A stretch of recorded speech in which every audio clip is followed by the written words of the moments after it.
नमस्कार मित्रों, मेरे स्पिरिचुअल कनेक्ट पर आप सभी लोगों का हार्दिक अभिनंदन है। मित्रों, आज मैं भगवान पृथु जी के अवतार के बारे में बता रही हूँ, तो ध्यान से सुनिए मित्रों। और उससे पूर्व एक अनुरोध, मेरे स्पिरिचुअल कनेक्ट पर आप लोगों ने सब्सक्राइब न किया हो तो सब्सक्राइब कर लीजिए और ज़्यादा से ज़्यादा लोगों को शेयर कीजिए और लाइक भी कीजिए मित्रों। तो चलिए हम लोग शुरू करते हैं श्री पृथु जी के अवतार की कथा के बारे में। महाराज अंग की पत्नी सुनीता, जो साक्षात मृत्यु की कन्या थी, उनसे वेन नामक पुत्र हुआ, जो अपने नाना मृत्यु के स्वभाव का अनुसरण करने के कारण अत्यंत क्रूर कर्म करने वाला हुआ। फलस्वरूप उसकी दुष्टता से दुखी होकर राजर्षि अंग नगर छोड़कर चले गए।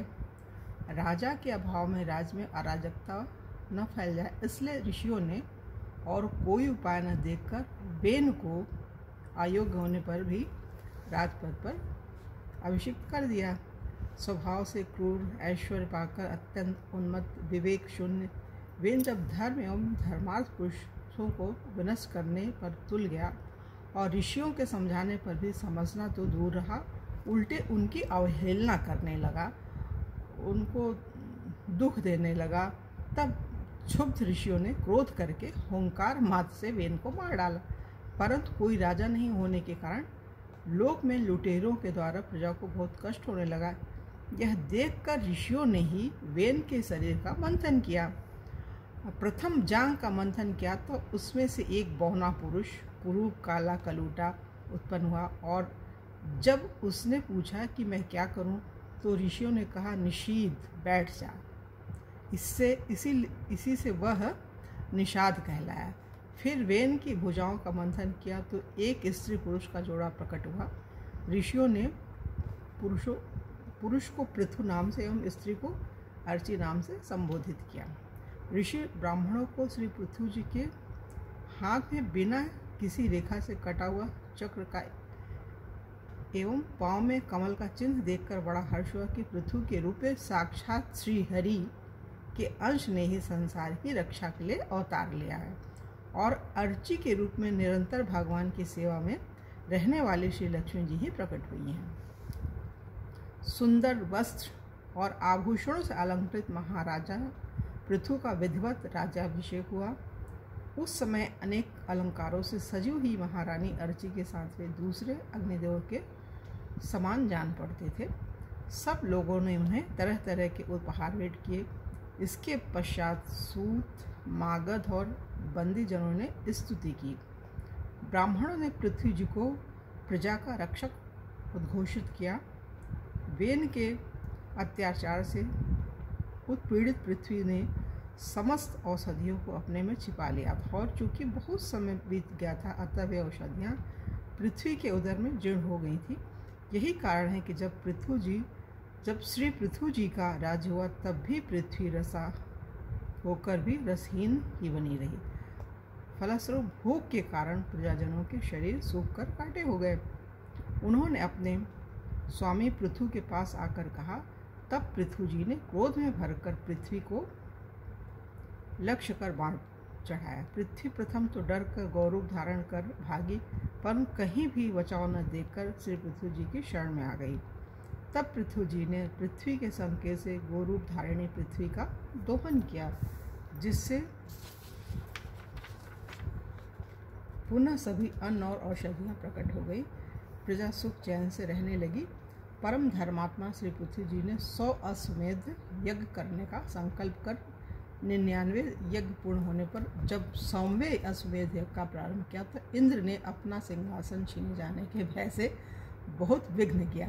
तब इंद्र का वध करने के लिए उद्यत श्री पृथ्वी जी को याचकों ने यज्ञ में क्रोध को अनुचित बताकर स्वयं मंत्र बल से बलपूर्वक इंद्र को अग्नि में हवन कर देने का निश्चय किया। तब लोक सृष्टा जगत पितामह ब्रह्मा जी ने ब्राह्मणों को समझा कर रोका। श्री पृथ्वी जी का 100 यज्ञ करने का जो आज्ञा था, उससे निवृत्त कर इंद्र से संधि करा दी। महाराज पृथ्वी के 99 यज्ञ से ही यज्ञ भोक्ता यज्ञेश्वर भगवान विष्णु को भी बड़ा संतोष हुआ। वे देवराज इंद्र को साथ लेकर श्री पृथ्वी जी के सामने प्रकट हुए। अपने ही कर्म से लज्जित इंद्र श्री पृथ्वी जी के चरणों में गिरना ही चाहते थे कि श्री पृथ्वी जी ने उन्हें हृदय से लगा लिया। भगवान का दर्शन कर श्री पृथ्वी जी निहाल हो गए। आँखों में प्रेमाशु, शरीर में रोमांच, हृदय में उमड़ा हुआ अनंत आनंद सागर, यह थी उस समय श्री पृथ्वी जी की अवस्था।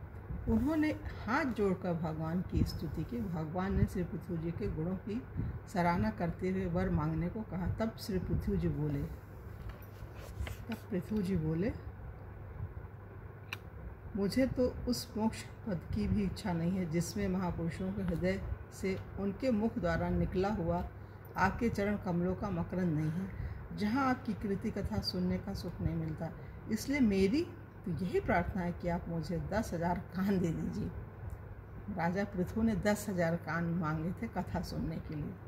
सही है, कथा तो ऐसी अद्भुत चीज़ है कि मन करता है सुनते ही रहो, बोलने की भी इच्छा नहीं होती। मतलब मन बस यही होता है कि बस सुनो सुनो, कथा सुनते रहो और भूख प्यास कुछ नहीं लगे, सिर्फ कथा।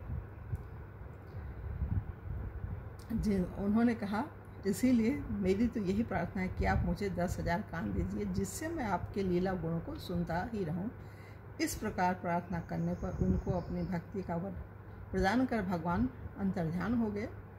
बहुत काल तक धर्मपूर्वक प्रजा का पालन कर श्री पृथु जी सनत कुमार जी के उपदेशों का स्मरण कर कि अब मुझे अंतिम पुरुषार्थ मोक्ष के लिए प्राप्त करना चाहिए। पृथ्वी का भार पुत्रों को सौंपकर अपने पत्नी सहित तपोवन को चलेगा और वहाँ जाकर भगवान सनत कुमार ने जिस परमोत्कृष्ट अध्यात्म योग की शिक्षा दी थी उसी के अनुसार पुरुषोत्तम श्री हरि की आराधना करने लगा और अंत में भगवान के श्री चरण कमलों का चिंतन करते हुए ब्रह्म स्वरूप में लीन हो गए। यह देखकर महाराज पृथु की पतिव्रता पत्नी अर्ची ने चिता बनाई और अपने पति के साथ सती हो गई। परम साध्वी अर्ची को इस प्रकार अपने पति वीरवर पृथु का अनुगमन करते देख सहस्त्रों वरदायिनी देवियों ने अपने अपने पतियों के साथ उनकी स्तुति की। महादेवताओं के बाजे बजने लगे। देवांगनाओं ने पुष्प वृष्टि की। तो मतलब यहाँ पर ये महाराजा पृथु के अवतार की कथा पूरी हो रही है और कल के वीडियो आप लोगों से हरि अवतार की कथा के बारे में बताएंगे। तो तब तक के लिए जय हिंद, जय भारत, ओम शांति।